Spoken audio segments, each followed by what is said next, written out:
partido y para sentar y ya. Bueno, o sea, van, corren y el paciente ya está frío y yo. ¿Qué calentadía es la más frecuente?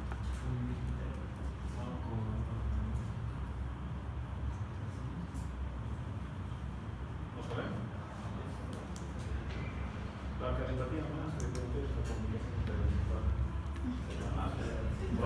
Intervisual, has dicho. Ya. Bueno, a ver, este tema más que todo es un pequeño resumen y repaso de lo que ustedes ya han avanzado en la parte de cardiología, solamente ver, vamos a decir, las connotaciones clínico-quirúrgicas. ¿Ya? Entonces, las cardiopatías congénitas, para nosotros entender la cardiopatía congénita, tiene que quedar claro, es cómo es la circulación fetal, cuál es la característica de la circulación fetal, y posteriormente tengo que ver sobre esa circulación fetal cuáles son los cambios que se van a presentar después del nacimiento. ¿Verdad? Entonces, vamos a ver esta fotito.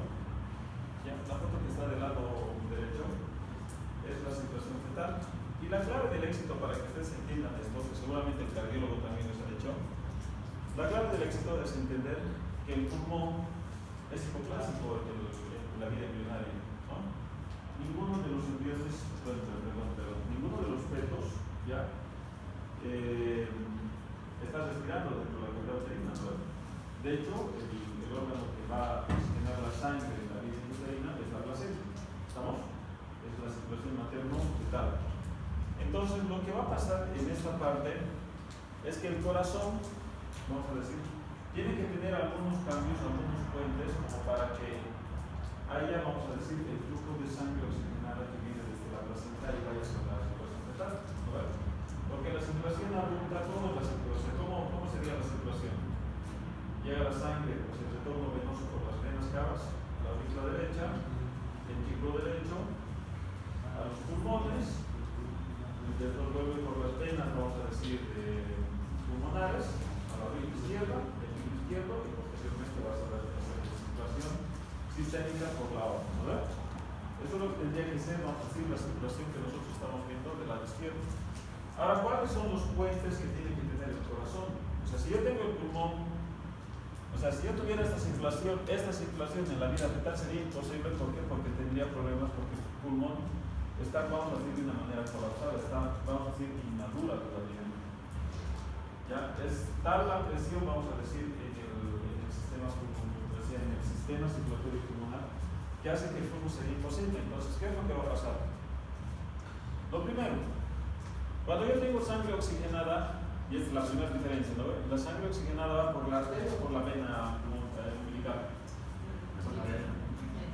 Queda claro que entonces, aunque nosotros digamos vena, vamos a decir, es la única vena que lleva sangre oxigenada. ¿No? Entonces, la sangre que está ingresando a través de la placenta está yendo por este conducto, vamos a decir rojo, ya que es la vena umbilical.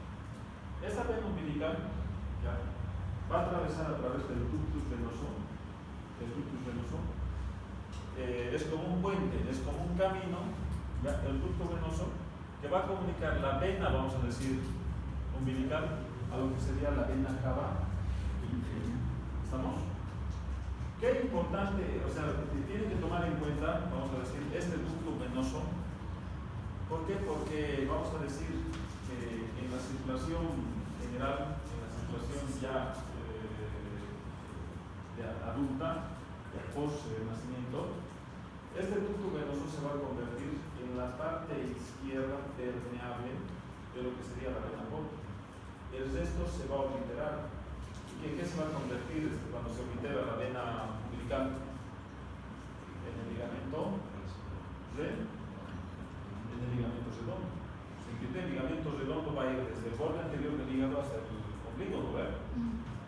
Esa es la parte que se ha obliterado. O sea, cuando nace se oblitera el ligamento redondo. O sea, ¿qué quiere decir? Que la vena umbilical después del nacimiento, toda esta parte que nosotros le vamos a cortar en el momento del nacimiento, esta parte de acá se va a convertir en el ligamento redondo. Y el ductus venoso, ¿ya? Ha de ser la única parte permeable de este sistema que va a permanecer y va a llegar a representar lo que sería el ramo izquierdo de la vena porta. ¿Estamos? ¿Qué otra connotación importante tiene esto? Y esto lo van a ver en ginecología. Cuando un paciente, vamos a decir, tiene un sufrimiento fetal, cuando ustedes vayan a mandar, vamos a decir, una ecografía Doppler obstétrica, ya, algo le está pasando a la circulación, ya, y esto ha de ser el primer lugar donde va a haber el cambio. ¿Qué quiere decir? Que las resistencias a este nivel en un sufrimiento fetal agudo, y vayan tomando esto en cuenta para ginecología, en Doppler obstétrico, tienen que ver los flujos del ductus venoso. Cuando yo tengo un ducto venoso con una resistencia elevada, está queriendo decir que algo está impidiendo la circulación fetal. Algo me está diciendo, si yo tengo resistencias elevadas, ese producto, vamos a decir, está, vamos a decir, en un camino ya hacia el óbito fetal. ¿Estamos? Bien. Una vez que ingresa, vamos a decir, a través de lo que sería la vena cava inferior hacia la aurícula izquierda, ¿ya? La sangre tendría que bajar de la aurícula derecha hacia el ventrículo derecho e ir hacia la, vamos a decir, arteria pulmonar. Esta sería la arteria pulmonar, ¿verdad? Entonces, si yo tengo la arteria pulmonar, tendría que ir luego después a los pulmones. Pero como esto está hipotrófico, ¿qué es lo que va a pasar? Aquí ya presentan los dos primeros puentes, los dos primeros cambios que ustedes tienen que recordar.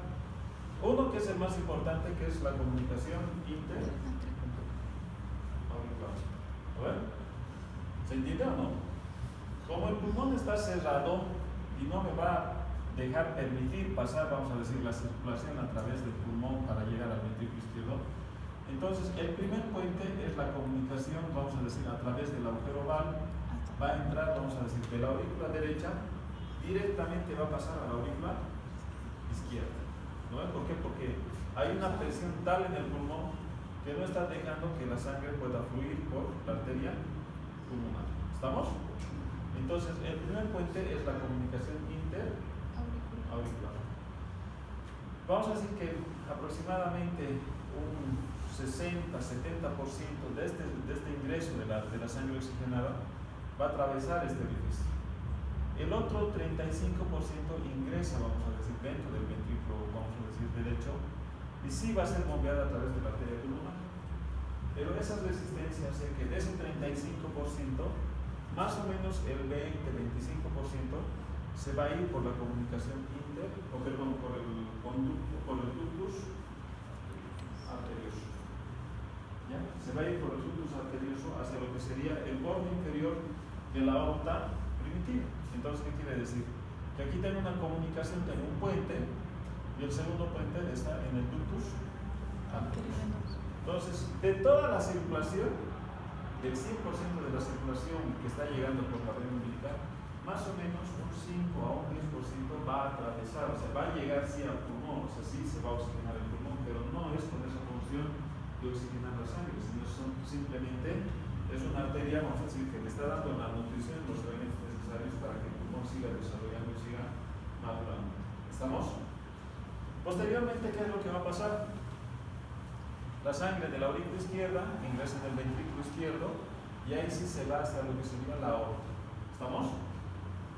Hace la circulación sistémica y va a llegar a lo que serían las venas, vamos a decir, las arterias umbilicales. ¿No ven? Las arterias umbilicales que van a llevar la sangre, ¿qué? ¿Desoxigenada o oxigenada? Desoxigenada. Desoxigenada a lo que sería la placenta. Una vez que, vamos a decir, cortamos el cordón umbilical, ¿qué va a pasar con esto? Se altera, ¿no? Es fibroso. ¿Y qué vamos a tener? Ligamento redondo. Los ligamentos arteriales. Entonces, los ligamentos arteriales.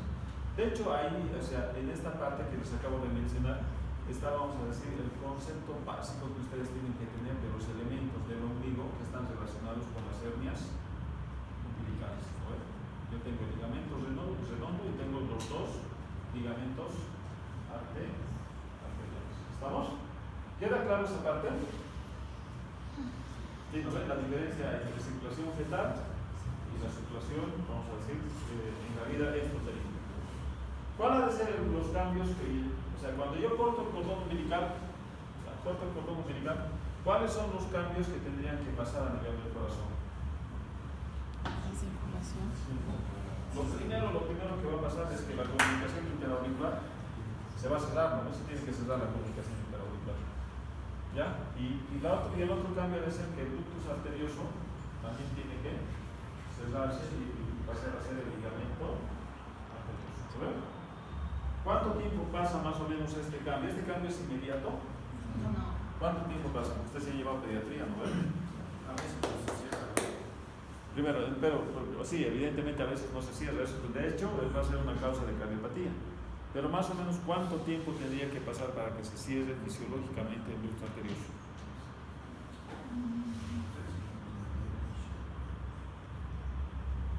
Ya lleva pediatría, ¿no ven?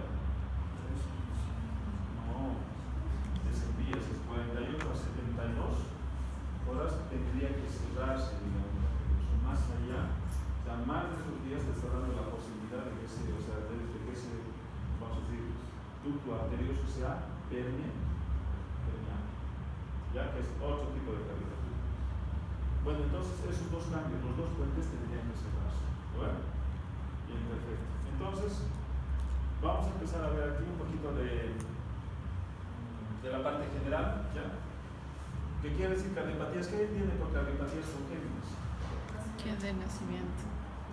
Ya, entonces, ¿qué quiere decir? Que es una alteración estructural, ya vamos a decir, en el corazón de la vía extrauterina, ¿ya? Que va a estar propio en el corazón o en los grandes vasos. O sea, ¿qué quiere decir? Que es una alteración estructural. Si yo tengo vamos a decir, la comunicación interauricular que tenía que cerrarse y permanece abierto, ¿dónde está el problema? ¿En el corazón o en los grandes vasos? Está dentro del corazón, ¿no? Y si yo tengo el ductus arterioso que permanece permeable, ¿dónde está el problema? ¿En los vasos o en los vasos? ¿No? Entonces, por eso dicen que es una anomalía estructural que va a ser de presentación en el corazón o en los vasos de la circulación. ¿Estamos? Y aquí entonces entraríamos a ver, vamos a ver que este tipo de cardiopatías congénitas, por lo general, como dicen congénitas, van a ser de alguna manera con el antecedente de una historia hereditaria, o sea, tienen su componente hereditario familiar, o pueden tener algunas alteraciones, vamos a decir, con relación a algunos tóxicos ambientales que pueden generar este tipo de alteraciones. Pero por lo general, la mayoría de las cardiopatías congénitas son de origen cromosómico, son de origen genético, son de origen, vamos a decir, familiar. ¿Estamos? Bien, perfecto. La epidemiología, aproximadamente, vamos a decir que a nivel mundial, ya, la presencia de una cardiopatía congénita está en esa frecuencia, entre 5 a 12 casos por 1000 nacidos vivos. ¿Eso es una incidencia baja o alta? Alta, ¿no? Estamos hablando de que más o menos entre 5 a 12 casos por 1000 nacidos vivos van a tener esta cardiopatía congénita. Y las cardiopatías congénitas más frecuentes, las más frecuentes, precisamente son esas tres que les he dado a ver. O sea, si yo puedo preguntarles algo y no puedo fallar son en las patologías más frecuentes. Entonces, esas son las cardiopatías más frecuentes. La comunicación interventricular de lejos es la comunicación mucho más frecuente. Estamos hablando que más o menos del 100% de las cardiopatías congénitas, el ductus de la comunicación interventricular representa más o menos el 32%. ¿Estamos? Luego le sigue la comunicación interauricular y por último tenemos, vamos a decir como tercer puesto, el ductus arterioso. ¿Qué es lo que habíamos dicho? Que eran los puentes por los cuales la sangre se comunica, vamos a decir, a nivel de la circulación fetal. Después tenemos otro tipo de patologías que las vamos a ir mencionando ahora. Bien, entonces, una vez que yo voy a tener esto, ya aquí estamos teniendo causas genéticas, causas ambientales, lo segundo que ustedes tienen que tomar en cuenta es lo siguiente, ¿ya?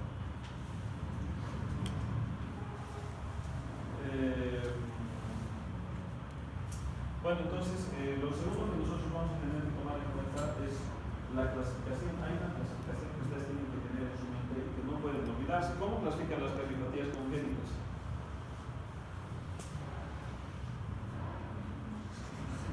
Hay dos tipos de cardiopatías congénitas. La primera que es las cianóticas y las no cianóticas.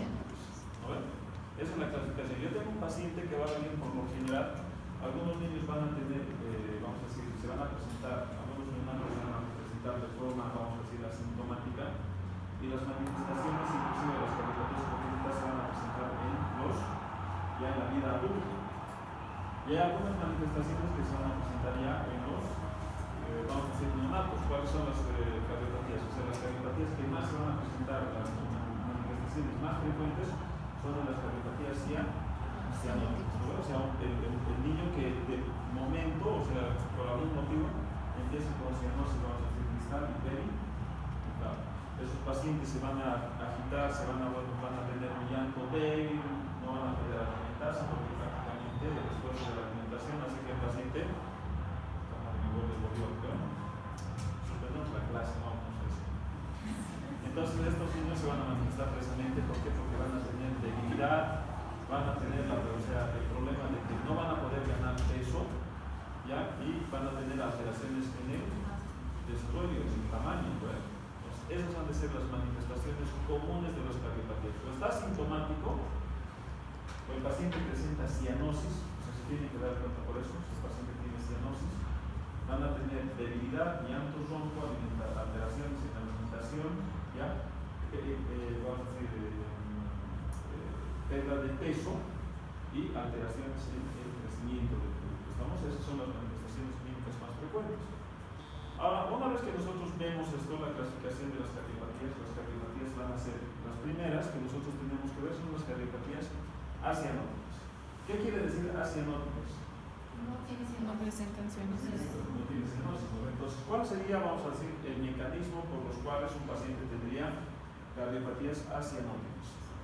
Y tienen que recordar estos dos conceptos, chicos. Yo tengo que ver una sobrecarga de volumen. O sea, ¿qué quiere decir? La circulación fetal, vamos a decir, de alguna manera está compensada, pero dos cosas en las cardiopatías asianóticas. Uno, sobrecarga de volumen. ¿Qué quiere decir? Que yo tengo un shunt, tengo que tener una comunicación del lado izquierdo que va a ir hacia el lado derecho. O sea, la sangre se va a mezclar. En última instancia, el paciente va a tener sangre oxigenada que está circulando en el cuerpo. Bueno. Entonces, ¿cuáles creen que serían las cardiopatías asianóticas con sobrecarga de volumen? ¿Dónde, o sea, una vez que el neonato nace, dónde, o sea, cuál de los dos sistemas, el izquierdo o el derecho, tiene mayor presión? El izquierdo va a tener una presión más o menos de 80-120, por eso es lo que nos han enseñado. Entonces, si yo tengo una comunicación del lado, vamos a decir, una comunicación en el mismo, vamos a decir, corazón, ¿de dónde a dónde va la sangre? ¿De dónde a dónde va el flujo? Va a ir del lado izquierdo hacia el lado derecho. O sea, ¿qué quiere decir? Que va a haber un shunt. La sangre oxigenada, vamos a decir, de la circulación sistémica, se va a mezclar con la sangre desoxigenada de la circulación derecha. Por eso es que el paciente no va a presentar dentro de las manifestaciones clínicas la cianosis. ¿Por qué? Porque es una sangre que se está mezclando. O sea, si yo tengo, vamos a decir, una comunicación, en este caso la interventricular, imagínense, yo tengo aquí sangre oxigenada, parte se va a ir hacia la aorta, que es sangre oxigenada, y parte va a ir hacia el ventrículo derecho. Y del ventrículo derecho, ¿hacia dónde va a ir? Hacia la arteria pulmonar, se va a oxigenar y vamos a decir que se sigue mezclando la sangre. Pero el paciente, por este porcentaje de sangre que está bombeando el ventrículo izquierdo, va a tener todavía, vamos a decir, sangre oxigenada en la circulación sistémica. ¿Se entiende? O sea, es un efecto shunt el que está, vamos a decir, ocasionando la anomalía. Pero este problema, o sea, no quiere decir que el paciente no va a tener manifestaciones clínicas, ¿por qué? Por el hecho de que se esté oxigenando, sino de hecho, esta sobrecarga de volumen va a tener que ocasionar algunas alteraciones, vamos a decir, dentro de las cámaras cardíacas. Entonces, ¿cuáles serían las comunicaciones con sobrecarga de volumen? ¿Cuáles eran las tres más frecuentes? Interventricular, interauricular. Claro, exactamente eso, ¿no? O sea, para que yo tenga una sobrecarga de volumen, o mi tabique que tiene que estar, vamos a decir, comunicado, es el tabique interauricular y el tabique interventricular. ¿El ductus cómo va a estar? ¿Va a estar permeado o va a estar cerrado? Vamos a tener el ductus anterior subterráneo permeado. Entonces, esas tres patologías, vamos a decir, son las patologías con sobrecarga de volumen. Y el otro tipo de, vamos a decir, de cardiopatías asianóticas se debe a la sobrecarga de presión. ¿Vamos? En el otro había una comunicación entre la cavidad izquierda hacia la cavidad derecha. En este tipo de patologías va a haber un aumento de la presión. ¿Qué quiere decir? Que el flujo normal anterógrado se va a ver alterado. ¿Por qué? Porque va a haber una presión. ¿Y cuáles han de ser esas patologías? ¿Ya? Han de ser las estenosis vamos a decir, de las válvulas arteriales. Si yo voy a tener una estenosis de la válvula aórtica y voy a tener una estenosis de la válvula pulmonar. Y por último tengo la coartación de la aorta.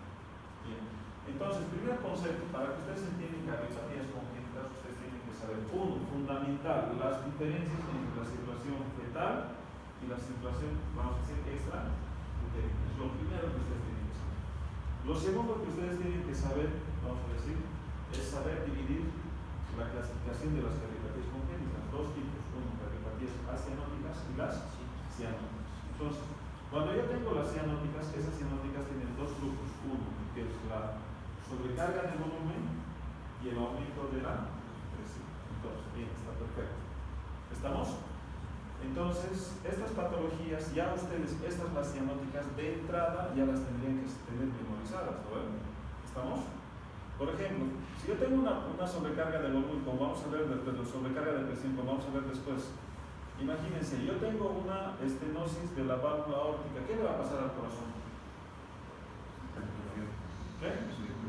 Entonces, exacto, es cuando yo tengo una sobrecarga de presión aquí, cuando yo tengo una sobrecarga de presión, ustedes en cardiología ustedes han aprendido que vamos a decir, músculo cardíaco o la cámara cardíaca va a tener que hipertrofiarse. ¿Por qué? Porque tiene que hacer mucha más fuerza para vencer la resistencia a la salida, a la puerta, ¿no? ¿Estamos? Este mecanismo de sobrecarga de presión ya les tiene que estar hablando de que en estas patologías va a haber una hipertrofia del músculo cardíaco. ¿Y qué va a pasar en las sobrecargas de volumen? En las sobrecargas de volumen, lo primero que va a haber, vamos a decir, un aumento de la presión retrógrada en la circulación, ¿no? O sea, si yo tengo, vamos a decir, en este caso, ¿no? En las comunicaciones, si yo tengo comunicación interauricular, interventricular, ¿qué es lo que le va a pasar al paciente? Va a tener incurvitación yugular, hepatomegalia y la presencia de ¿no ven? Hay aumento de volumen, lo que quiere decir que, vamos a decir, retrógradamente la sangre no está pudiendo circular. ¿Queda claro, no? ¿Se entiende hasta ahí? Bien, perfecto. Entonces, en estas patologías, a ver, cambiamos diapositiva y vamos a ver cuáles serán las patologías con sobrecarga de volumen, porque es lo que nos interesa que ustedes identifiquen. Asianóticas con sobrecarga de volumen, ¿cuáles son?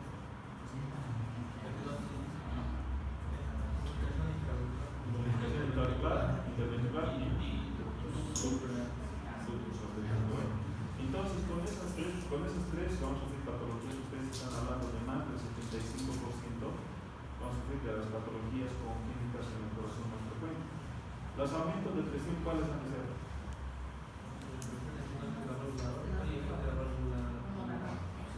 Entonces aórtica, pulmonar y la coartación de la aorta. ¿Qué creen que van a afrontar ustedes? Todo, ¿no ven? Muy bien. Perfecto. Entonces, ¿cuál ha de ser, vamos a decir, con el otro grupo, cuál ha de ser la manifestación más frecuente en las cardiopatías? Ahora, cianóticas. ¿Qué quiere decir?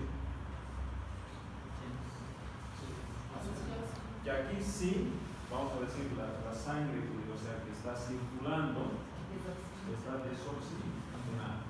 Entonces, este paciente va a ser de manifestación temprana o de manifestación tardía. Si tiene circulación, si tiene sangre desoxigenada que está circulando por todo el cuerpo, el paciente se va a manifestar de manera temprana. Este paciente no lo vamos a tener a los 30 años corriendo detrás de una pelota, ¿no? Este paciente es el típico paciente que nos va a dar el susto una vez que el paciente se le corte la columna, vamos a decir, el cordón umbilical, porque todas esas modificaciones fisiológicas van a estar completamente alteradas. ¿No ves? ¿Estamos? Bien, entonces en el otro teníamos, vamos a decir, sobrecarga de volumen y aumento de presión. En este, en las cardiopatías cianóticas, vamos a tener la primera manifestación que nosotros vamos a tener es que nosotros tenemos que pensar que va a haber un flujo sanguíneo pulmonar reducido. ¿Quién va a oxigenar después de que cortamos un cordón umbilical? ¿Quién oxigena la sangre, la vía exuterina? El pulmón. Entonces, claramente, vamos a decir, claramente identificable que la primera causa de cardiopatía cianótica que estamos hablando es una reducción, vamos a decir, en la circulación pulmonar. Entonces, ¿cuáles creen que van a ser esos ejemplos de patologías que nosotros vamos a tener en la reducción de la circulación pulmonar? Es lo que ustedes decían, ¿no? Aquí estamos hablando de alteraciones francamente estructurales. Uno de ellos es la tetralogía de Fallot. O sea que son cuatro cosas. Tetra quiere decir cuatro, pero una de ellas es importante, es que va a haber una atresia de la arteria pulmonar. O sea, el orificio de la arteria pulmonar está reducido. O sea, por más sangre que le llegue al corazón, si la arteria pulmonar está reducida en su origen, ¿va a poder entrar sangre al pulmón? No. Entonces, ¿qué quiere decir? Que va a tener, vamos a decir, una alteración en la oxigenación de la sangre.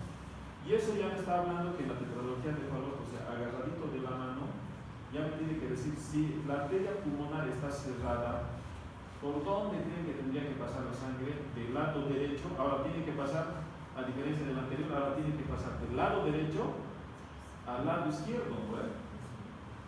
¿Se entiende? ¿Me está entendiendo o no? Ya, entonces, ¿cuál sería el mecanismo compensatorio de la tetralogía de Fallot? Porque esto lo van a notar ustedes, ¿no? Componentes de la tetralogía de Fallot. Si yo tengo la atresia de la arteria pulmonar, ¿por dónde creen que va a pasar la sangre del lado derecho al lado izquierdo? Tiene que haber pues una persistencia del ductus de la comunicación auricular. O sea, agarradito de la mano ya por eso. O sea, si ahorita les pregunto a ustedes cuáles son los componentes de la tetralogía de Fallot, ¿qué me podrían decir? Una ya va a ser atresia pulmonar, otra va a ser ductus anterior o de comunicación interauricular persistente. Va a haber una hipoplasia del individuo, vamos a decir, derecho. ¿Bueno? O sea, van a ser patologías que ustedes ya sí tienen que empezar a meditar. Bueno, uno entonces va a ser lo que vamos a ver, la tetralogía de Fallot. El segundo es la atresia pulmonar, o sea, la atresia pulmonar. ¿Qué quiere decir atresia pulmonar? Está estenosada, o sea, está estenosada, está reducida en el tabique. Esto es una atresia pulmonar aislada con el tabique íntegro, ¿ya? Después vamos a tener la atresia. ¿Qué quiere decir? Que la sangre de la aurícula derecha no va a pasar al ventrículo derecho. O sea, ¿se dan cuenta cómo las patologías cianóticas están, vamos a decir, prácticamente relacionadas con una disminución del flujo, vamos a decir, hacia la circulación pulmonar? De estas, de repente, la más frecuente y la que de ustedes les van a preguntar precisamente es la tetralogía de Fallot. O sea, si es que algo les van a preguntar de cardiopatías congénitas cianóticas y que no pueden equivocarse, es la tetralogía de Fallot. ¿Estamos? Bien, perfecto.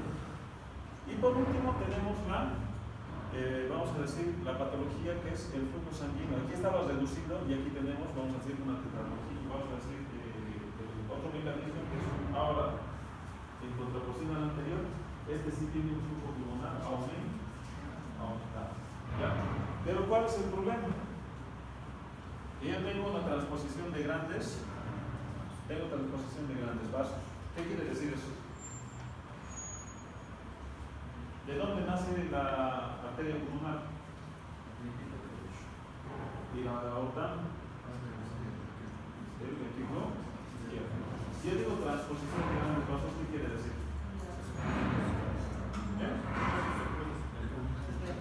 O sea que la aorta ahora nace del ventrículo derecho. ¿Y la arteria pulmonar? Del izquierdo. Entonces, si nosotros hacemos, vamos a decir, la hemodinamia del paciente, la sangre desoxigenada llega a la aurícula y de la aurícula va a pasar al ventrículo derecho. Como es transposición, va la sangre desoxigenada directamente pasar hacia la aorta y nos va a llegar sangre desoxigenada a todo el cuerpo. ¿Se entiende? ¿Se entiende por qué va a ser una cianótica? ¿No? ¿Y por qué tiene flujo pulmonar aumentado?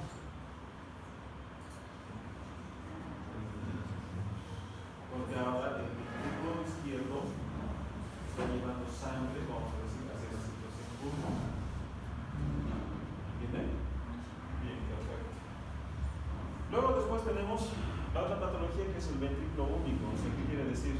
Es como el corazón de la rana, ¿no? Ustedes saben que la rana tiene solamente un ventrículo.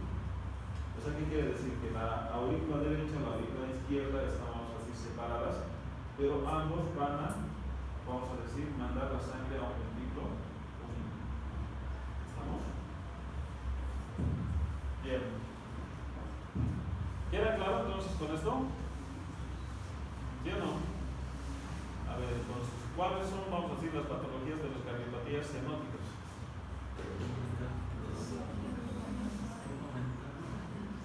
Tenemos la principal causa. O sea, si les van a preguntar de cianóticas, ustedes tienen que hacer al toque, al tiro, tienen que saber que es flujo reducido. El reducido es el más frecuente. ¿Cuáles eran las patologías con flujo reducido? Ya, tetralogía de Fallot, después atresia pulmonar por tabique íntegro, atresia ritus y cuspide. Esas tres tendrían que ser, ¿verdad? Y luego tenemos la con flujo pulmonar aumentada. ¿Y de esas cuáles son las más importantes? Dos que van a saber. La transposición de grandes vasos y tienen que saber el ventrículo. ¿Estamos? Bien, ya con eso vamos y hemos aprendido la clase, ¿verdad? ¿O no? ¿Así les han explicado en cardiología o no? Bien. ¿Qué? ¿En pediatría les han explicado? Bien, entonces aquí tenemos, es una tablita que les estoy dejando a ustedes, que es más o menos las cardiopatías congénitas acianóticas, que les había dicho que teníamos una sobrecarga de volumen, ¿no? Y tienen cortocircuito de izquierda a derecha. ¿Qué quiere decir? Que eran las patologías más frecuentes, ¿no? O sea, comunicación interventricular, comunicación interauricular y el ductus, vamos a decir, ¿no? Las obstructivas en el corazón izquierdo, vamos a decir, la coartación de aorta, ¿esto qué quería decir? Que tenías aumento de presión. ¿No ven cuáles eran los de aumento de presión?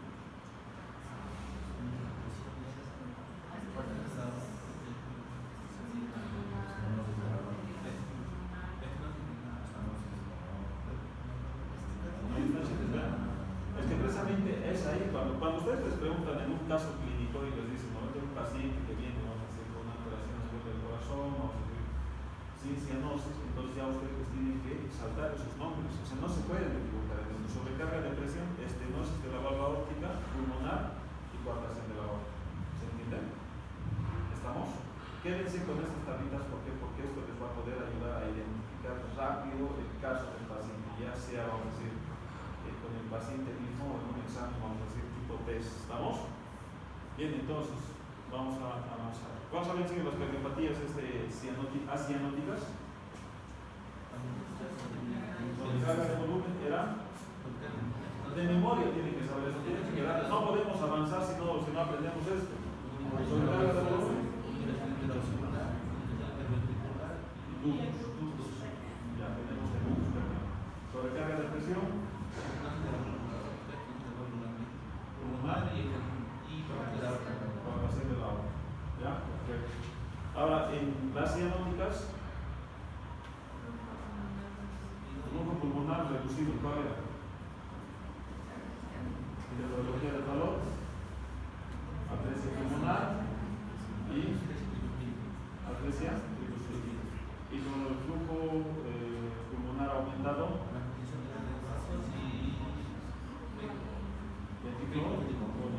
¿estamos? Bien, perfecto, ahí está. Bien. Entonces, ahí está la tablita, el ductus arterioso persistente, la comunicación inter.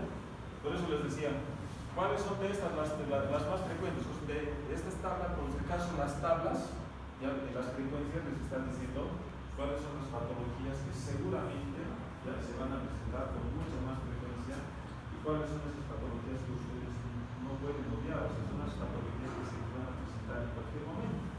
Entonces, una de ellas es la comunicación interventricular, es la más frecuente, yo he hecho el 32%, vean, en esa estadística está el 42%. O sea, si algo yo tengo que saber de las patologías congénitas, tengo que saber que las comunicaciones interauriculares, o sea, las comunicaciones de izquierda a derecha, son las más frecuentes. ¿ya? La sobrecarga de volumen, de hecho, las tres son las más frecuentes. ¿Estamos?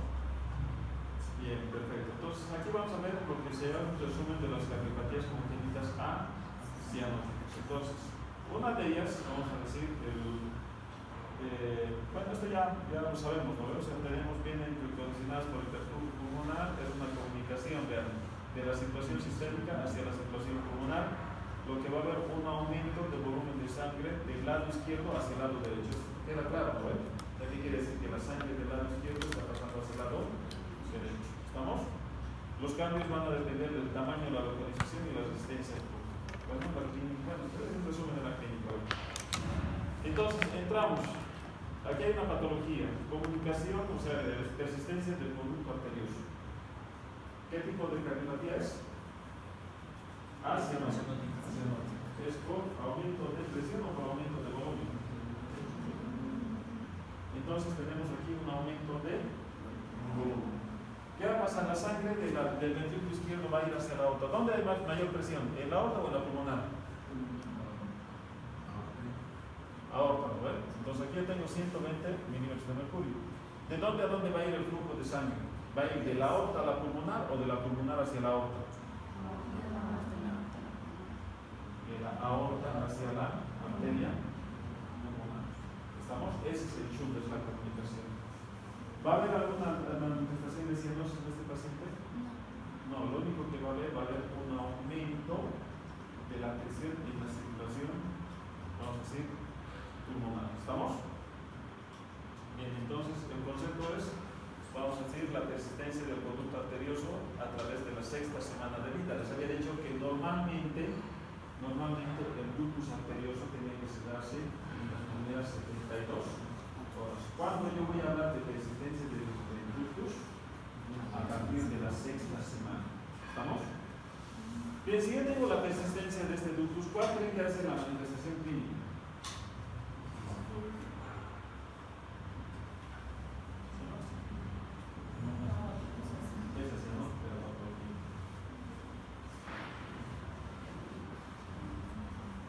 ¿Se va a manifestar o no?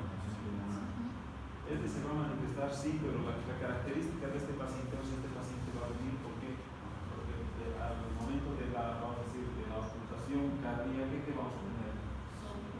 Vamos a tener un soplo sistólico en el segundo espacio intercostal. Es un soplo en maquinaria, en locomotora, o sea, va a haber flujo tanto en sístole como en diástole.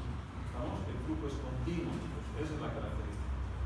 Entonces, es una de las patologías más comunes, el 24%, está por debajo de la comunicación interventricular. La característica es que se presenta en niños y lo característico es que estos pacientes se van a presentar de forma inmadura, que quiere decir que los prematuros, los que no han dejado de desarrollar. De hecho, el producto más o menos a término, a partir de cuándo se considera. A término se considera entre las 40 y 42 semanas. ¿Verdad? Podríamos darle chance a partir de las 37 semanas. ¿No? O sea, a partir de las 37 semanas ya podríamos decir que el producto ya podría nacer. Y si estamos a las 34, 35 semanas, es un pretérmino. Entonces, este paciente un pretérmino podría tener un ductus arterioso persistente después de las 6 semanas. Sí. Entonces, esa es la característica. ¿Ya? En los casos de hipoxemia relativa, o sea, este paciente es, vamos a decir, cianótica, pero tomen en cuenta, vamos a decir, la altura. ¿No? De hecho, si este paciente nace en La Paz o en el Alto, ¿qué creen que le va a pasar? Puede presentar cianosis, sí, pero es por la alteración estructural o por la, vamos a decir, disminución del aporte de oxígeno a través de lo que sería eso sería una hipoxia. Comúnmente, o sea, las dos patologías que se podrían asociar son la infección materna por rubiola y el síndrome de Bien. Entonces, ¿qué es lo que pasa cuando, vamos a decir, cuando se corta el cordón umbilical? Lo que tendría que pasar que en una etapa inicial, vean, más o menos entre las 12 y 15 horas, el principal mecanismo tiene que haber una vasoconstricción del conducto arterioso. Y posteriormente, ya, en las segunda etapa tiene que haber una proliferación de tejido conectivo. ¿Qué quiere decir? Que aquí estamos, cuando yo digo tejido conectivo, ¿qué estoy diciendo? Que voy a tener colágeno y voy a tener placas de fibrina que van a cerrar eso. Eso es lo que normalmente fisiológicamente tendría que pasar. Y cuando no pasa eso, ¿qué es lo que le va a pasar? Entonces yo tengo la sangre del ventrículo izquierdo. Esto es solamente razonamiento. Cuando yo tengo la contracción del ventrículo izquierdo, ¿hacia dónde va la sangre? Hacia la aorta. Y de la aorta tendría que ir, vamos a decir, hacia la circulación sistémica, ¿no es? Perfecto, entonces. Cuando yo tengo el ductus arterioso, o sea, permeable, lo que va a pasar es que de la aorta va a haber un flujo de sangre que va a ir hacia la arteria pulmonar, ¿no es? Y a través de la arteria pulmonar, ¿hacia dónde va a ir? Hacia el pulmón. ¿Y del pulmón hacia dónde va? Hacia la aurícula izquierda. Y de ahí al ventrículo izquierdo. O sea, esto es un círculo, vamos a decir. ¿Qué es lo que le va a ocasionar al paciente? Un aumento, vamos a decir, de la presión, vamos a decir, arterial, del flujo. Nada, eso es lo único que va a tener el paciente. De hecho, estos pacientes, si no les cerramos el conducto arterioso, van a desarrollar un síndrome de hipertensión pulmonar. Va a haber una mayor resistencia a la hipertensión pulmonar. O sea, de hecho, en la vida, vamos a decir, en los primeros años, el paciente va a ser asintomático. ¿Cuándo se va a manifestar? En el adulto. ¿Qué es lo que le va a pasar? Si yo tengo una hipertensión a nivel de la circulación pulmonar, ¿qué es lo que le va a pasar al corazón? ¿Qué es lo que tiene que hacer el corazón para aumentar, vamos a decir, para sobrepasar la resistencia que tiene? Tiene que haber una hipertrofia. Cuando yo tengo una hipertensión sistémica, ¿qué ventrículos hipertrofian? El izquierdo, ¿verdad? O sea, de hecho, los pacientes con hipertensión sistémica esencial de larga data van a tener datos de cardiopatía por, vamos a decir, hipertrofia del ventrículo del lado izquierdo. Pero si yo tengo ahora en este caso estamos hablando de yo tengo una hipertensión en la arteria pulmonar, ¿qué le va a pasar al corazón?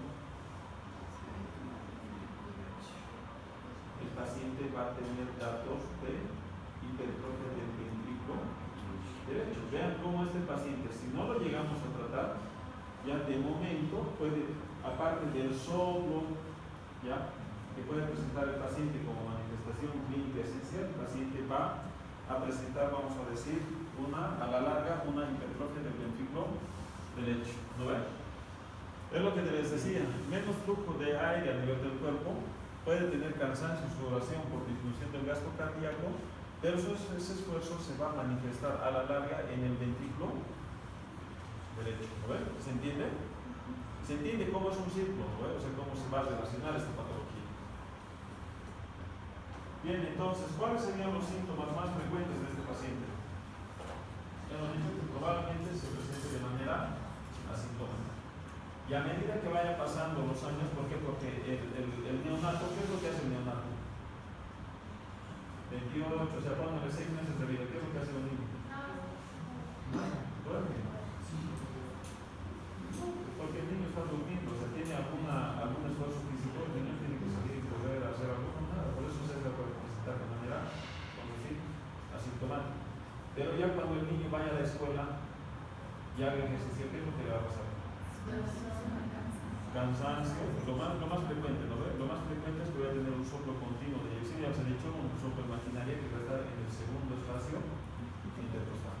Entonces, ¿qué quiere decir? Que cuando vaya el pediatra, o sea, el pediatra tiene por cualquier cosa, el corazón, o sea, cuando le hagan la exploración del corazón, la manifestación clínica más frecuente, así siendo asintomático, vamos a decir, en las primeras etapas, era de ser el soplo en maquinaria en el segundo espacio intercostal, el lado izquierdo, obviamente, ¿no?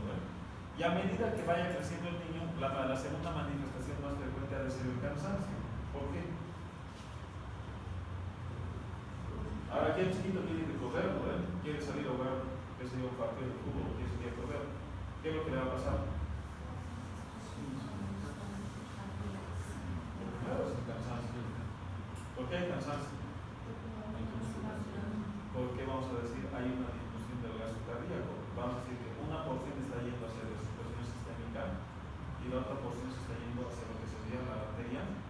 funciona bien, como estamos.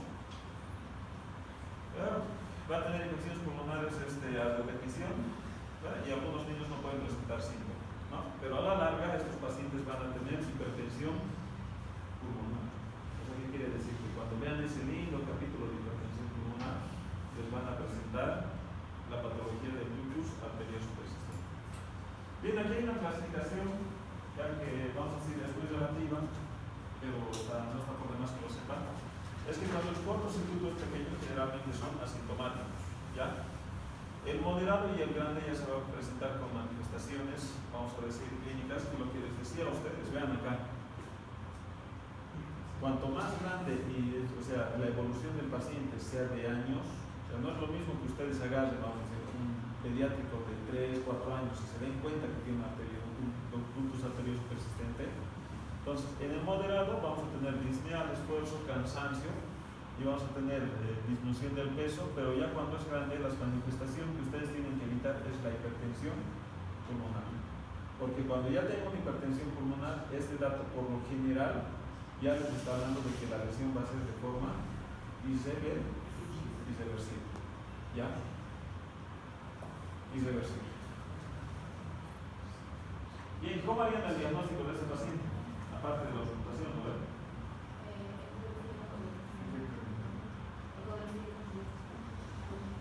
sea, le van a pedir una radiografía de tórax donde se puede observar una cardiomegalia. ¿Ya? Pero más que la cardiomegalia, van a ustedes ver el aumento de la trama arterial. O sea, ¿dónde se va la mitad de la sangre que tendría que ir a la presión sistémica? Es hacia la arteria pulmonar. ¿Cómo va a estar esa dilatación? Las arterias pulmonares van a estar dilatadas. Entonces va a tener datos de incremento vascular pulmonar. ¿Se entiende, no? Porque estamos ahí. En el electrocardiograma, ¿qué vamos a tener?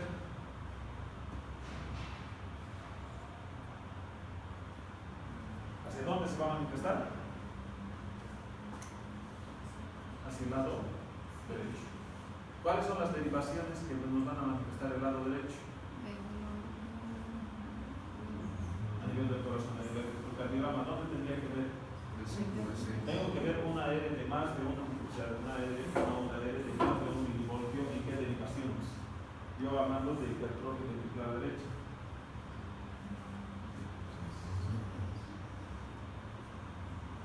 En las precordiales tendría que estar hablando más o menos de D1, D2, y en las derivaciones, vamos a decir, de bipolares, ¿cuáles? En la D1 y la D2. ¿Vamos? Qué bonito es cardiología, ¿no? ¿O no? Bien, ¿y cómo vamos a confirmar el diagnóstico? O sea, si nosotros tenemos estos datos, o sea, a nivel de la radiografía voy a tener una, vamos a decir, clásica, o sea, la trama vascular pulmonar está aumentada y el electrocardiograma va a mostrar, vamos a decir, hipertrofia ventricular derecha.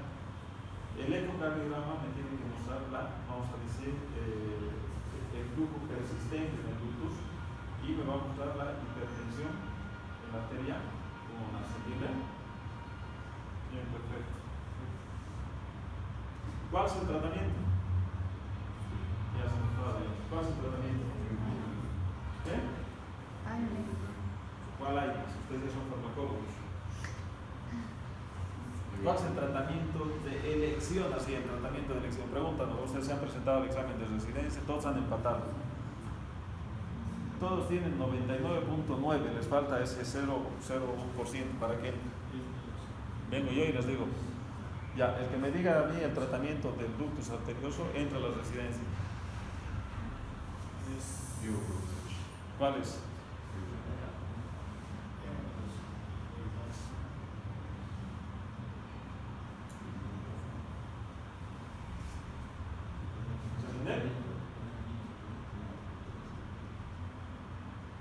Es una pregunta así, pero de cajón.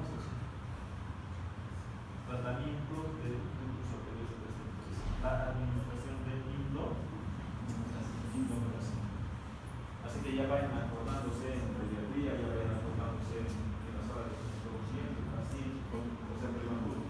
Estamos diciendo que esta patología es frecuente en pacientes prematuros. ¿Qué es lo que ustedes van a hacer automáticamente para confirmar o descartar esta patología? ¿Qué es lo que tendría que hacer el buen pediatra? Tendría que ir a la auscultación cardíaca, estamos hablando de prematuro, ¿no? De 34, 33 semanas. Yo tendría que ver si tiene un soplo a nivel de segundo espacio intercostal de lado izquierdo. Y ese soplo tiene que ser continuo, ¿no? Tiene que ser sistólico y diastólico. Y si yo estoy haciendo el diagnóstico de que el paciente tiene, vamos a decir, el ductus arterioso, ¿qué es lo que ya tendría que estar per se en el tratamiento de ese niño? Tendría que estar pautado la indometacina. ¿Vale?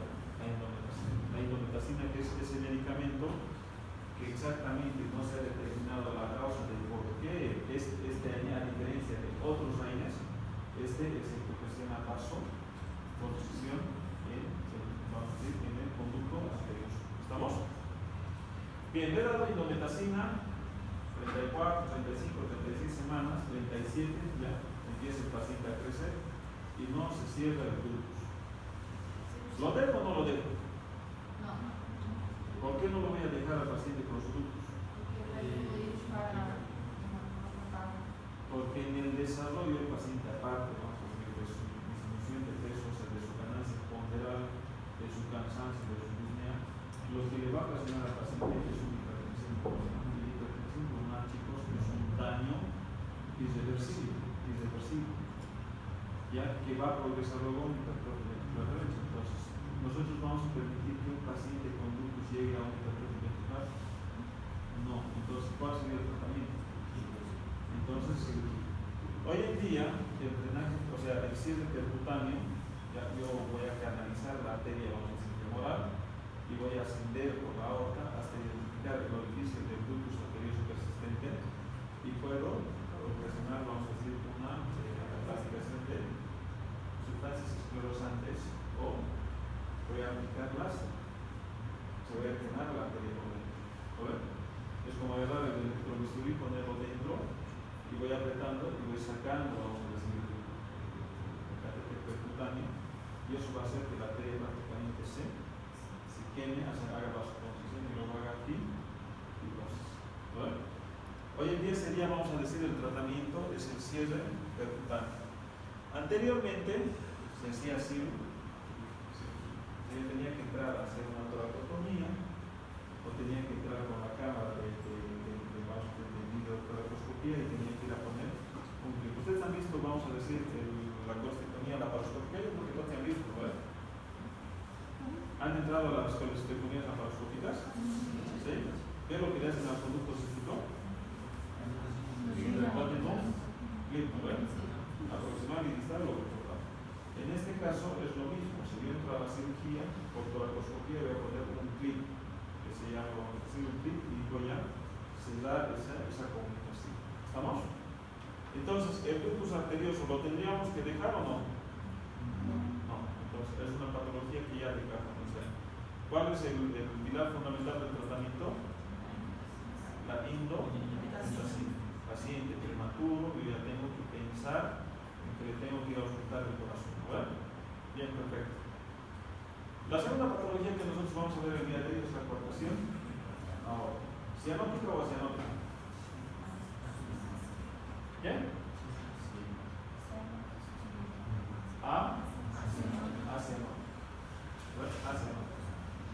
Solamente con ver ese vamos a decir, ese dibujito que ustedes están viendo, la coartación aórtica, ¿qué quiere decir? Que, o sea, congénitamente hay una reducción del calibre de lo que sería la aorta, que generalmente está posterior al origen de la arteria sustraria del lado izquierdo. ¿Estamos?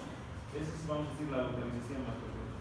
Con solamente ver ese dibujo, ya me están diciendo que es una patología acianótica. ¿Es por aumento de volumen o es por aumento de presión?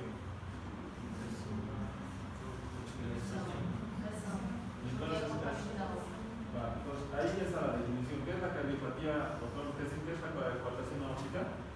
Es una cardiopatía congénita acianótica por aumento de presión. ¿Dónde se localiza? Por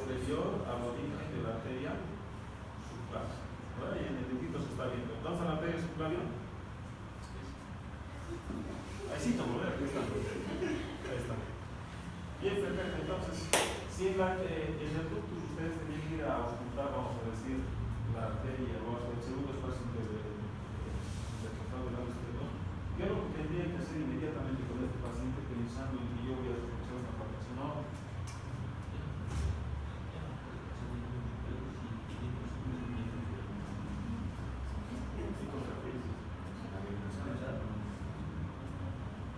solamente con ver ese dibujo, pues chicos, que va a haber una diferencia de presión de más de 20 milímetros de la circulación proximal de los brazos y de las extremidades. Así de sencillo. Yo le voy a medir la presión en el brazo y en el brazo me sale más o menos como en el 140-80 y en la extremidad inferior del mismo segmento del lado derecho me sale 60-40. ¿Se entiende? ¿Por qué está pasando esto? Porque la mayoría, como está disminuyendo, la mayor presión se está yendo hacia la circulación proximal y está yendo hacia la disminución hacia la circulación periférica. ¿Estamos? ¿Cuál va a ser la manifestación clínica de este paciente? ¿Qué? Puede tener mareo, puede tener cefaleas, ¿no? O sea, está aumentando la presión. O sea, el paciente va a tener cefaleas, pero lo que va a tener el paciente que va a ser una debilidad e hipotrofia en las extremidades inferiores. ¿Se entiende? Porque está llegando menos soporte de los nutrientes en lo que serían las extremidades inferiores. ¿Se entiende? Bien, perfecto.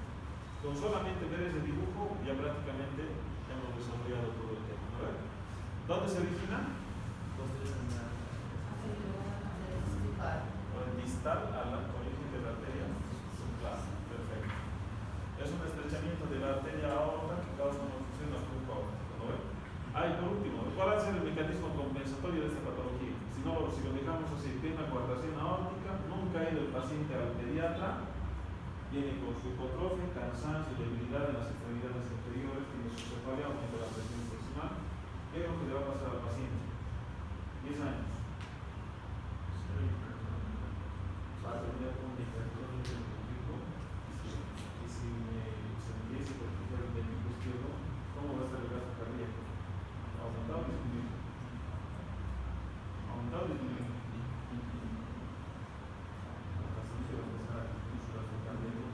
La cámara misma,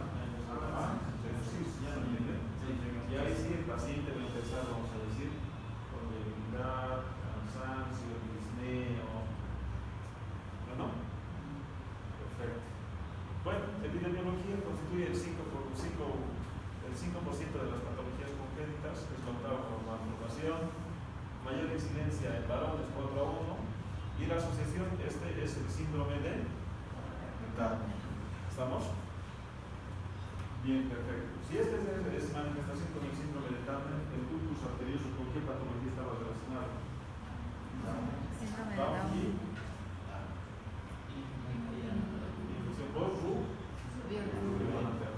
Ya, en este es síndrome de Turner.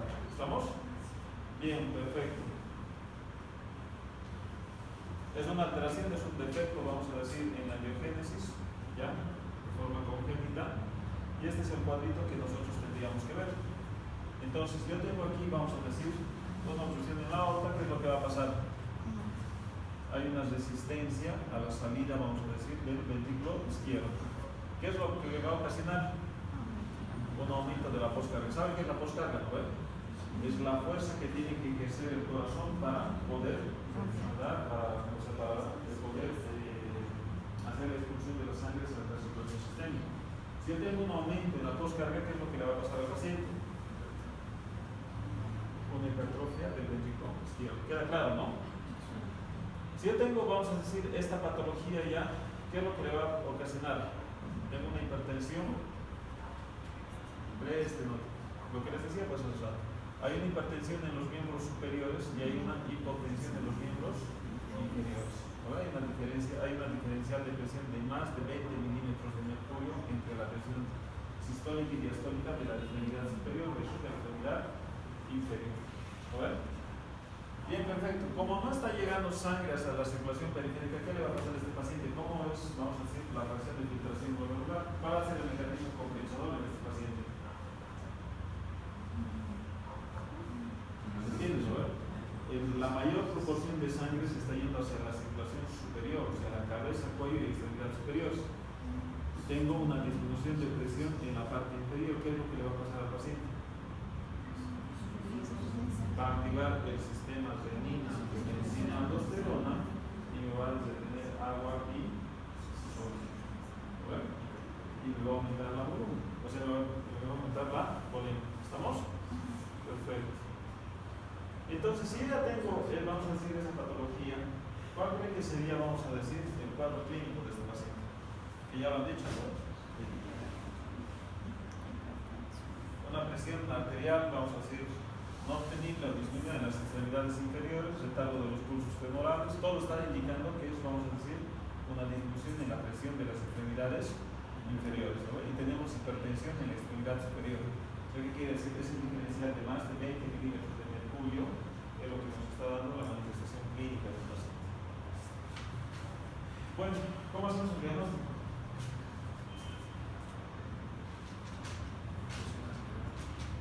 Cuando yo tengo, vamos a decir, este paciente, este es el signo clínico más frecuente, que es el signo de los dedos. Entonces, el signo de los dedos, ¿qué quiere decir? Ustedes están viendo esta parte de acá, ¿no?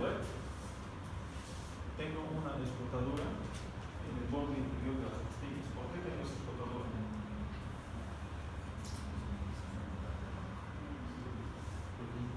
Y precisamente son en las que vamos a decir en los arcos costales superiores. Es lo mismo, o sea, la sangre está yendo con más frecuencia, vamos a decir, en las arterias intercostales superiores. ¿Estamos? ¿Cuál sería el diagnóstico que ustedes necesitarían o qué pedirían para este paciente? ¿Qué? ¿Cómo le harían el diagnóstico? El gol estándar es hacer una arteriografía. ¿Lo ven? Una arteriografía. Aquí yo le estoy pidiendo una resonancia magnética. Claramente se evidencia, ¿no ven? El sitio de la coartación aórtica. ¿Se entiende? Perfecto. ¿Y qué hacen con este paciente? ¿Qué se lo quiere? ¿Le darían alguna tableta a este paciente o no? ¿Qué tratamiento médico le darían a este paciente?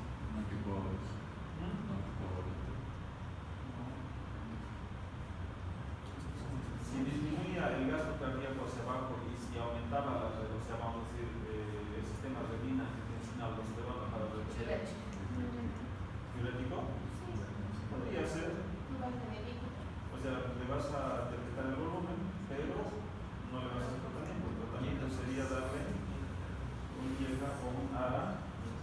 ¿Cuál sería el por excelencia? ¿Y el capto? ¿Y si el paciente manifiesta tos? Tendría que darle el ARA 2. ¿Cuál es el ARA 2? El losartano. Entonces, uno de los dos medicamentos, esto con la finalidad de evitar que su presión, vamos a decir, su volemia, el paciente siga subiendo. ¿Estamos? Perfecto. Y luego, después, ¿qué le va a ocasionar al paciente? ¿Qué le teníamos que poner? Si yo tengo una estenosis, imagínense esta lesión, chicos. ¿Qué harían ponerse? Entonces, a este paciente se le podría plantear dos cosas, ¿verdad? Dilatarlo con balón, una dilatación con balón de la estenosis, que por lo general tiene pobres resultados, porque a la larga lo único que hace es abrir el vaso y posteriormente, en el lapso de 1 o 2 años, se va a volver a hacer una estenosis. Es un, vamos a decir, uno de los efectos que puede ocasionar una dilatación con balón. Y luego lo otro es de que si yo dilato, corro el riesgo de que la arteria se rompa, ¿no? Tengo una perforación de la arteria. Entonces, la dilatación con balón es una opción, es una muy buena opción, de lo más leve a lo más grave, que puede haber una recurrencia, o lo puedo llegar a perforar la arteria. Entonces, ¿cuál es la otra opción? Correcto.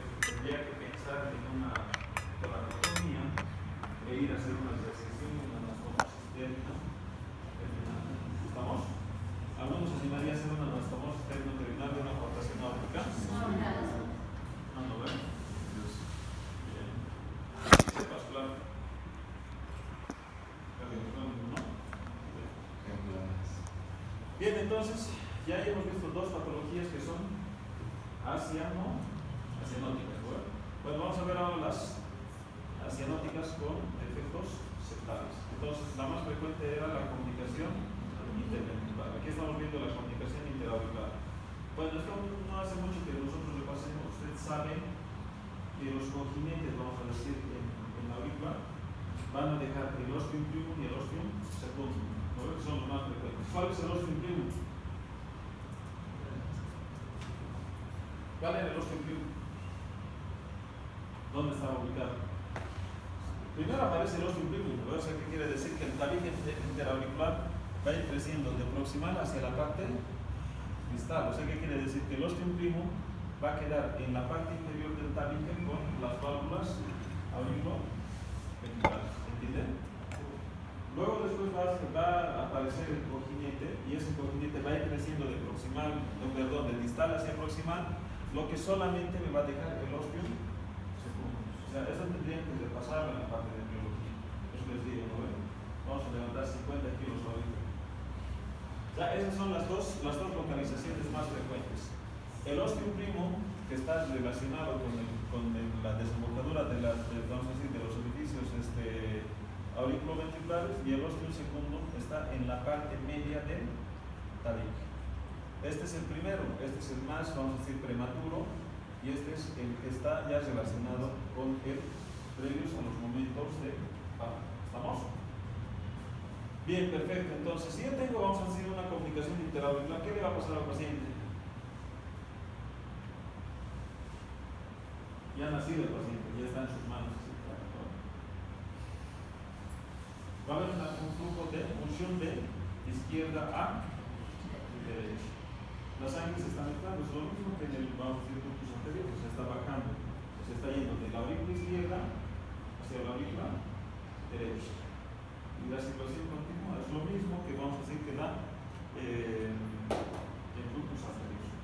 Pues este paciente va a venir de forma asintomática, va a presentar disnea, va a presentar un gasto cardíaco bajo, debilidad, retardo de crecimiento y disminución, vamos a decir, de la ganancia de peso. ¿Estamos? Perfecto. Bien, ¿cuál es el tipo más frecuente de complicación interauricular? ¿El ostium primum o el ostium secundum? ¿Cuál era el que estaba más cerca del nacimiento? ¿Ostium primum o el ostium secundum?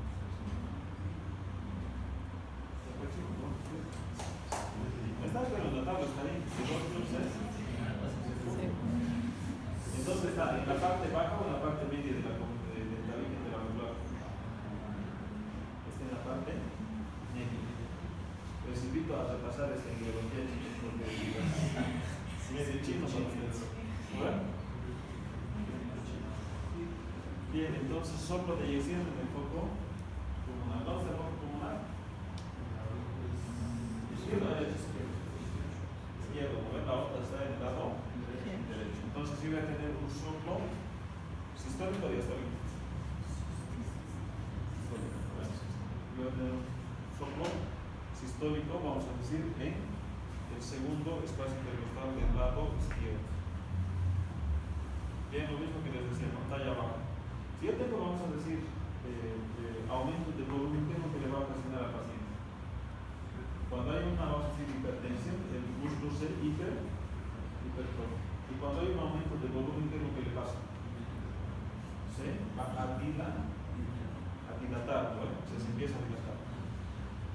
Bien, si entonces digo que tengo una dilatación, ya, en los estudios, ¿qué voy a pensar? Que voy a tener una radiografía de tórax.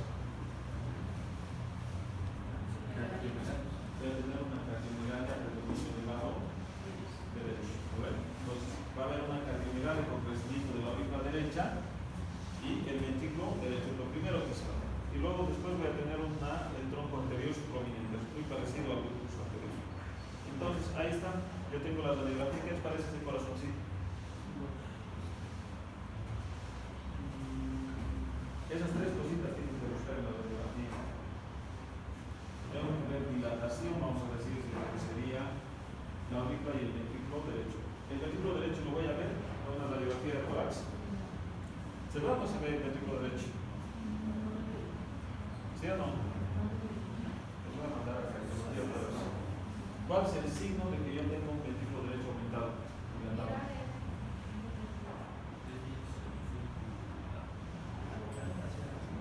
El ápex tiene que ser descendente, ¿no ves? Cuando yo tengo, pues vamos a decir, un ventrículo derecho, el corazón se horizontaliza, por eso lo voy a ver el corazón, ¿listo?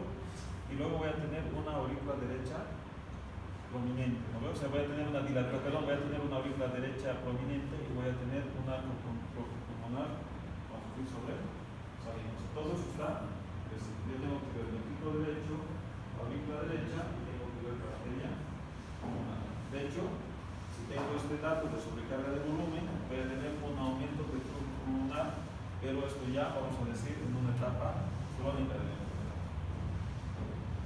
Bien, perfecto. ¿Qué necesitarían aparte para el diagnóstico de este paciente?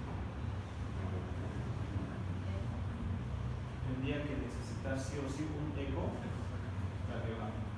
Bien, a ver, ¿qué ven en ese ecocardiograma? Así les van a venir las imágenes, ¿verdad? ¿Qué están viendo en ese ecocardiograma? ¿Ven o no ven? ¿Dónde están? ¿Dónde está la fichita? Entonces yo voy a tener, todo esto es el corazón, ¿ya? La parte distal es la parte de las aurículas, la parte proximal es la parte de los ventrículos. Esto van a ser las válvulas auriculoventriculares, ¿verdad? ¿Se entiende? Este es el tabique interventricular y este es el tabique interauricular. Ahora yo quiero que me digan ustedes qué tipo de comunicación es esta. ¿Ostium primum o ostium secundum? La parte ¿Qué? segundo.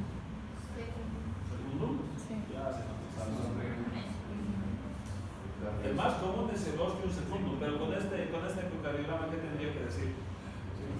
Ostium primum, porque les he dicho que el cojinete, o sea, aquí yo tengo el tabique interauricular y vean dónde está el orificio. Está entre la parte distal del tabique y el orificio de las auriculoventriculares. Vean, ¿no ves? Está en la parte distal hacia abajo. Para decir ostium secundum yo tenía que tener el tabique interauricular en esta parte de acá y tendría que tener el orificio en la parte media, ¿no? ¿Se entiende o no? Sí. Para que yo tenga que pensar en un ostium secundum yo tendría que tener, vamos a decir, una porción de tabique interauricular y aquí está el ostium secundum. Ese es el más frecuente. Pero en este caso, ya estamos hablando de que sí tiene una comunicación auricular tipo ostium, o sea que sí ha habido una alteración en el desarrollo del tabique interauricular. ¿Estamos? Y ahora ya están viendo.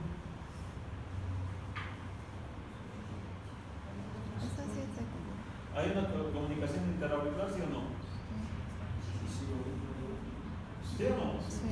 Bien, perfecto. ¿No está viendo ahí? Ahora aquí están las dos aurículas, aurícula derecha, aurícula izquierda, ventrículo derecho, ventrículo izquierdo. Aquí está la comunicación. ¿Qué tipo de comunicación es? Ese sí es segundo. Este es Segundo. el ostium secundum. Bueno, ¿estamos? Este es más frecuente. Perfecto. ¿Y qué harían con este paciente?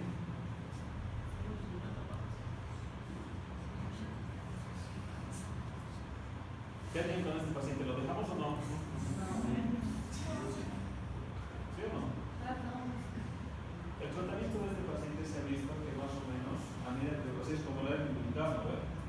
La hernia umbilical, a medida que va, vamos a decir, hablando, creciendo el producto, empieza a desarrollar y se cierra de forma espontánea. Más de los 5 años la hernia umbilical ya tendría que ser quirúrgica. Lo mismo en el tratamiento del ostium, o sea, de la comunicación interauricular, es solamente seguimiento, vamos a decir, hasta los 3 años. Y si no se cierra, vamos a decir, entre el tercer y el quinto año, entonces ese tratamiento va a ser quirúrgico. El cierre de la comunicación interauricular, que generalmente es percutáneo, le tiene que colocar un parche, tiene que sellar ese, vamos a decir, ese espacio con una membrana para que esa comunicación se termine de. ¿Estamos? Bien, perfecto. Bien, pasamos a la siguiente, comunicación interventricular. ¿Cómo la comunicación interventricular? Es la más frecuente, ¿no ves? Sí. Bien, perfecto, vamos a perder tiempo. Aquí ustedes están viendo que la comunicación interventricular puede estar, a ver, el tabique tiene una parte membranosa y tiene una parte muscular, ¿no? ¿Sabían eso? Esta comunicación interventricular puede ser única o puede ser múltiple. Yo puedo tener 1, 2 o 3 orificios acá y están comunicando, vamos a decir, la parte izquierda con la parte derecha. Las manifestaciones clínicas son las mismas. El paciente asintomático, en las primeras etapas, cuando el paciente necesita hacer ejercicio, el paciente puede tener o nada, o puede tener tendencia al cansancio, a la debilidad. De hecho, estos pacientes se manifiestan inclusive solamente con la muerte. ¿Ya? ¿Cuál ha de ser el tratamiento de esta patología? Lo mismo que la comunicación intraventricular. Yo tengo que hacer el cierre del defecto interventricular. Tengo que colocar un parche en el orificio donde está la comunicación interventricular. ¿Estamos? Bien, perfecto. Radiografía. Esa es la característica de la radiografía. ¿Qué están viendo ahí?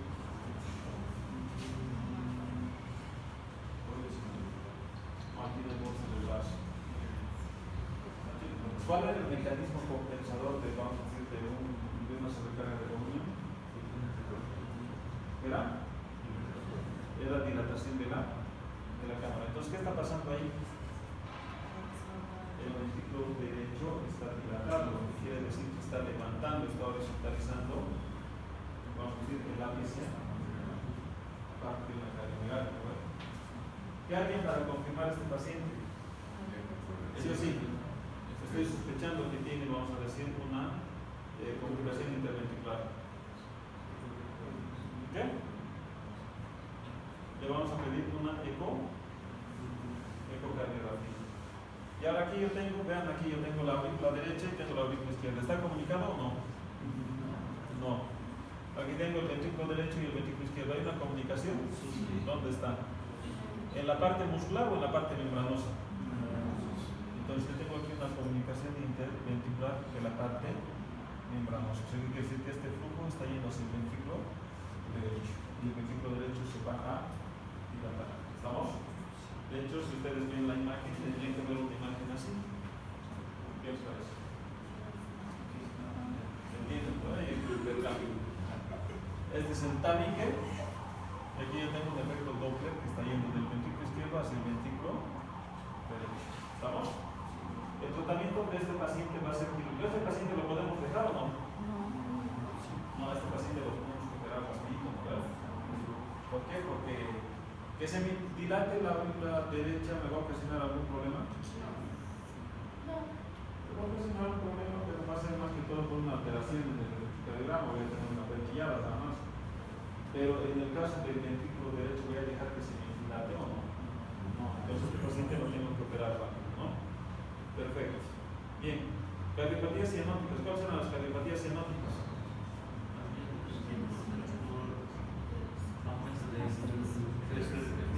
Disminución del flujo y aumento del flujo. De la disminución del flujo era la atresia pulmonar. Entonces aquí tenemos la atresia pulmonar. Lo que quiere decir que cuando yo tengo una atresia pulmonar, ya el orificio está estenótico. ¿Qué va a pasar con ese paciente? Mecanismo compensador. Tenemos que tener una hipertrofia del ventrículo izquierdo, del derecho. No, pues no. ¿De dónde sale la arteria pulmonar? Del ventrículo derecho. Entonces, si el orificio está cerrado, voy a tener una hipertrofia del ventrículo derecho. Entonces, la característica es una. Y luego lo segundo, si no está pudiendo pasar la sangre, vamos a decir, a la arteria pulmonar, ¿por dónde va a ir? ¿Por qué es cianótico esto? ¿Por qué? Porque si no está pasando para oxigenar la sangre, entonces, ¿qué quiere decir? Que sí o sí tiene que haber un defecto del tabique interauricular. ¿Qué quiere decir? Que la sangre desoxigenada la estamos mezclando con la sangre parcialmente oxigenada. ¿Se entiende? Por eso es que el paciente va a tener, vamos a decir, una cardiopatía cianótica. Ya, ahí tenemos la epidemiología. ¿Qué harían con este paciente?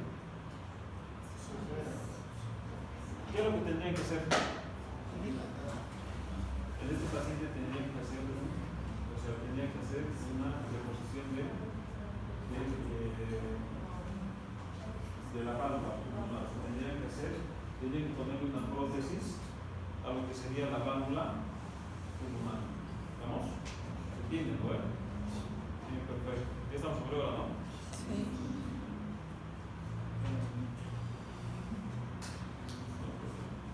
Bueno, ahí vamos a dejar, chicos. Después vamos a pasar a la otra clase. Estamos a.